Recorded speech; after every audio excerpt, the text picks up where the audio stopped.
Cramer's தான் பார்க்க போறோம். கிராமர் வந்து ரொம்ப ரொம்ப ஈஸி, சரிங்களா? நம்ம கஷ்டம் நினைச்சு விட்டுட்டு வந்துடுறோம். ஆனா அது ரொம்ப ஈஸி. இந்த வீடியோ பார்த்ததுக்கு அப்புறம் நீங்களே சொல்லுவீங்க இவ்வளவு ஈஸியா அப்படின்ட்டு. கிராமர் தெரியாதவங்க கூட கண்டிப்பா கிராமர் அட்டெண்ட் பண்ணலாம். அதனால வீடியோ ஸ்கிப் பண்ணாம பாருங்க. அது மட்டும் இல்லாம நீங்க direct speech, indirect speech, active voice, passive voice, degrees of comparison இது எல்லாத்துக்குமே நீங்க நெட்ல போயிட்டு சர்ச் பண்ணி பிடிஎஃப் டவுன்லோட் பண்ணணும்னு அவசியமே கிடையாது. நான் சொல்லக்கூடிய இந்த பேஜ்ல இருந்து நீங்க படிச்சா போதும். இதுல இருந்து உங்களுக்கு 5 வருஷமா கொஸ்டின்ஸ் வந்து கேட்டுட்டு இருக்காங்க கிராமர் பார்ட்ல இருந்து, சரிங்களா? சோ நான் ஆல்ரெடி வந்து 5 வருஷம் கொஸ்டின் பேப்பர் அனலைஸ் பண்ணி உங்களுக்கு ஒன் வேர்ட்ல எந்த டாபிக்ஸ்ல இருந்து கேக்குறாங்க, ஃபர்ஸ்ட் 3 யூனிட்ல இருந்தா உங்களுக்கு பேராகிராஃப் கேக்குறாங்க அப்படின்றதுக்கு எவிடன்ஸா ஒரு வீடியோ போட்டு அப்லோட் பண்ணிருந்தேன். சோ அதுக்கு ரொம்பவே சப்போர்ட் பண்ணிருந்தீங்க. அந்த வீடியோ யாராவது பார்க்காம இருந்தீங்கன்னா நான் டிஸ்கிரிப்ஷன்ல லிங்க் கொடுக்குறேன், போய் பாருங்க. ஓகேவா? அதுக்கு முன்னாடி ஒரு சின்ன விஷயம், நீங்க ஃபியூச்சர்ல இன்ஜினியரிங் படிக்க போறீங்க, எம்பிபிஎஸ் படிக்க போறீங்க, நீங்க அரசு பள்ளி மாணவரா இருக்கீங்க, உங்களால ₹1 கூட செலவு பண்ணி படிக்க முடியாது அப்படின்னா நான் உங்களுக்கு ஹெல்ப் பண்றேன், சரிங்களா? 7.5 ரிசர்வேஷன்ல நீங்க எப்படி ஃபுல் ஃப்ரீயா இன்ஜினியரிங் படிக்கலாம் அப்படின்றத நான் உங்களுக்கு கைட் பண்றேன். இது வந்து உங்களுக்கான செலவை கவர்மெண்டே ஏத்துக்கும், சரிங்களா? சோ 7.5 ரிசர்வேஷன்ல கவர்மெண்ட் ஸ்கூல் பிள்ளைங்க படிக்கிறதுக்கு நான் ஹெல்ப் பண்றேன். அதே மாதிரி நீட் கவுன்சிலிங் பத்தி எல்லாமே நான் உங்களுக்கு A to Z வந்து உங்களுக்கு நான் கைட் பண்றேன். அதே மாதிரி நம்மளுடைய கைடன்ஸ்ல நிறைய ஸ்டூடெண்ட்ஸ் வந்து மெடிக்கல் காலேஜ், இன்ஜினியரிங் காலேஜஸ்லாம் படிச்சுட்டு இருக்காங்க.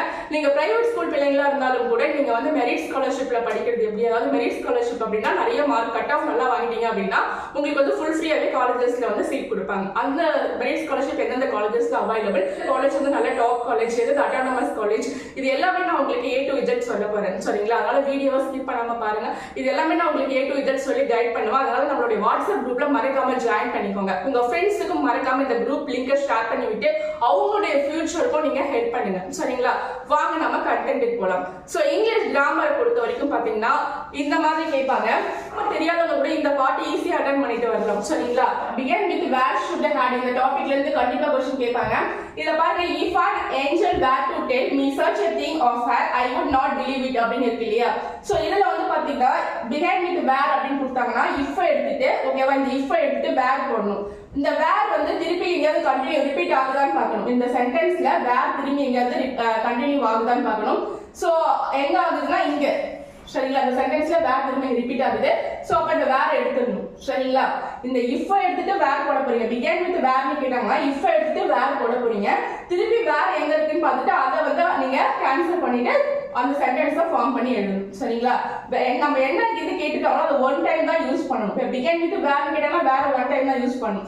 should கேட்டாங்கன்னா should ஒன் டைம் தான் யூஸ் பண்ணணும். பேலன்ஸ் எங்கேயாவது இருந்துச்சுன்னா, ஓகேவா, அந்த சென்டென்ஸ்ல இருந்துச்சுன்னா அதை நம்ம எடுத்துடணும், ரிமூவ் பண்ணிடணும். ஸோ இதுதான் நம்ம begin with where. ஒன்னும் இல்லை, கொடுத்துருக்கூடிய சென்டென்ஸ்ல if எடுத்துட்டு வேர் போடும், திரும்பி எங்க வேர் இருக்கோ அதை எடுத்துடணும், சரிங்களா? இந்த மாதிரி கேட்பாங்க. அதே மாதிரி begin with where கேட்டதுனால நம்ம if எடுத்துட்டு வேர் எழுதிட்டோம் இல்லையா? அதே மாதிரி should கேட்டாங்கன்னா if எடுத்துட்டு should எழுதணும். அதே மாதிரி எங்க should இருந்துச்சுன்னா அதை எடுத்துடணும், சரிங்களா? அதே மாதிரி begin with had கேட்டாங்கன்னா இந்த if எடுத்துட்டு நம்ம அதுக்கு பதிலா had யூஸ் பண்ணணும். அந்த had திரும்பி ஏதாவது சென்டென்ஸ்ல வந்து ரிப்பீட் ஆயிருந்தா அந்த had எடுத்துடணும், சரிங்களா? இப்படிதான் இந்த கிராமர் நீங்க அட்டெண்ட் பண்ணணும். வேர்ட் கேக்குறாங்களோ அதை நம்ம சென்டென்ஸ்க்கு ஃபர்ஸ்டா கொண்டு வரணும். கொண்டு வந்துட்டு அதே வேர்ட் மத்தபடி ரிப்பீட் ஆச்சு அப்படின்னா அதை எடுத்துடணும், அவ்வளவுதான். வேர் கேட்டாங்கன்னா வேற ஃபர்ஸ்ட் கொண்டு வந்துடணும் if எடுத்துட்டு. should கேட்டாங்கன்னா if எடுத்து should கொண்டு வரணும். had கேட்டாங்கன்னா if எடுத்துட்டு had கொண்டு வரணும். திரும்பி அந்த hadோ இல்ல வேறோ should-ஓ இந்த சென்டென்ஸ்ல வேற எங்கேயாவது இடத்துல ரிப்பீட் ஆச்சுன்னா அதை எடுத்துடணும், சரிங்களா? இது புரியுதா? அதே மாதிரி மாடல் 2 பாருங்க. இதுல வந்து if இல்லாம கேட்டிருக்காங்க. I had come earlier I would have attended the interview அப்படின்னு கேட்டிருக்காங்க. இதுல if இல்ல இல்லையா? சோ அப்ப if இல்ல அப்படின்னும் போது என்ன பண்ணலாம், இந்த had முன்னாடி கொண்டு வந்துடலாம், சரிங்களா? had முன்னாடி கொண்டு வந்துட்டு had I come earlier I would have attended the interview. இந்த சப்ஜெக்ட்டை இங்க கொண்டு வர போறீங்க, ஓகேங்களா? சப்ஜெக்ட்டை இங்க கொண்டு வர போறீங்க. I had அப்படின்றதுல had I come earlier I would have attended the interview, சரிங்களா? இதுதான் உங்களுக்கு ஆன்சர், ஓகேவா? ஒண்ணும் இல்ல, எது கேட்டிருக்காங்களோ, ஒருவேளை should கேட்டாங்கன்னா முன்னாடி போடுங்க, ஓகேவா?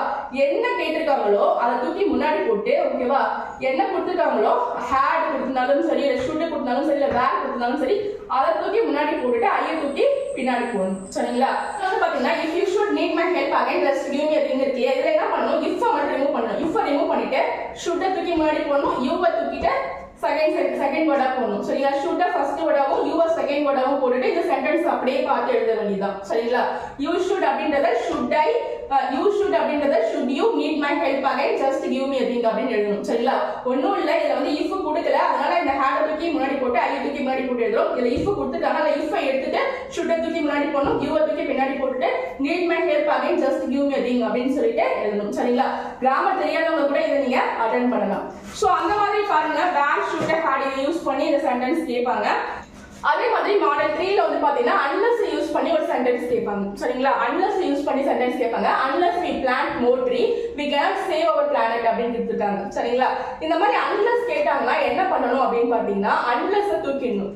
சரிங்களா? unless தூக்கிட்டு அதுக்கு பதிலா if போட்டுக்கணும். unless தூக்கிட்டு அதுக்கு பதிலா நீங்க if யூஸ் பண்ணணும். unless தூக்கிட்டு if யூஸ் பண்ணணும். அதே மாதிரி not எங்கயாவது இருந்துச்சுன்னா அதை கேன்சல் பண்ணணும். not எங்க இருக்கு? இத பாருங்க, unless we plant more trees we cannot save our planet இருக்கு இல்லையா? unless தூக்கிட்டு if போடுறோம். அதே மாதிரி இங்க we cannot இருக்கு, அந்த not மட்டும் எடுத்துறோம். can எடுக்க கூடாது, not மட்டும் எடுத்துறோம். சோ அப்போ என்ன வரும்னா if we plant more trees we can save our planet. சரிங்களா?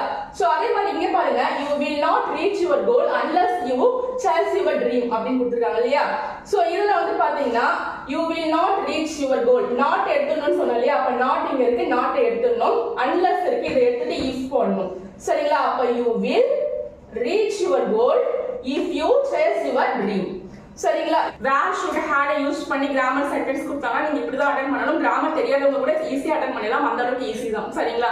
Active voice, passive voice, simple sentences, complex compound sentences, அதே மாதிரி क्वेश्चन டாக், இதெல்லாம் எங்க இருந்து கேட்பாங்க அப்படின்னு பாத்தீங்கன்னா உங்களுடைய 5 இயர்ஸ் क्वेश्चन பேப்பர்ஸ் நான் அனலைஸ் பண்ணி பார்த்ததுல உங்களுடைய புக்ல தான் கேக்குறாங்க. புக் பேக் எடுத்துக்கோங்க, ஓகேவா? புக்ல கடைசி பேஜ்ல பேஜ் நம்பர் 216, ஓகேவா? பேஜ் நம்பர் 216 இதுல கொடுத்திருப்பாங்க பாருங்க எக்ஸசைஸ். அது உங்களுக்கு ஒண்ணுமே தெரியல கூட மனப்பாடமாவது பண்ணி வச்சுக்கோங்க. இந்த பேஜ் நம்பர் 216ல இருக்கக்கூடிய எக்ஸசைஸ்ல இருந்து கண்டிப்பா கிராமர் பகுதி வரும். சோ அதே மாதிரி பேஜ் நம்பர் 77ல டாஸ்க் 1 டாஸ்க் 2 னு கொடுத்திருப்பாங்க. அதுல இருக்கக்கூடிய கிராமர் பார்ட்டி உங்களுடைய கைடை ரெஃபர் பண்ணி படிச்சு வச்சுக்கோங்க. சரியா? ஓகே, கண்டிப்பா இந்த வீடியோ உங்களுக்கு யூஸ்ஃபுல்லா இருக்கும்னு நினைக்கிறேன். கண்டிப்பா நம்மளுடைய வீடியோவுக்கு மறக்காம சப்ஸ்கிரைப் பண்ணி சப்போர்ட் பண்ணுங்க. உங்க ஃப்ரெண்ட்ஸுக்கும் ஷேர் பண்ணுங்க. நீங்க ஃபியூச்சர்ல இன்ஜினியரிங் படிக்கணும், MBBS படிக்கணும்னா நம்மளுடைய வாட்ஸ்அப் குரூப்ல மறக்காம ஷேர் பண்ணிக்கோங்க. ஓகேவா? Okay, bye. மீண்டும் அடுத்த ஒரு வீடியோவோட நான் உங்களை சந்திக்கிறேன்.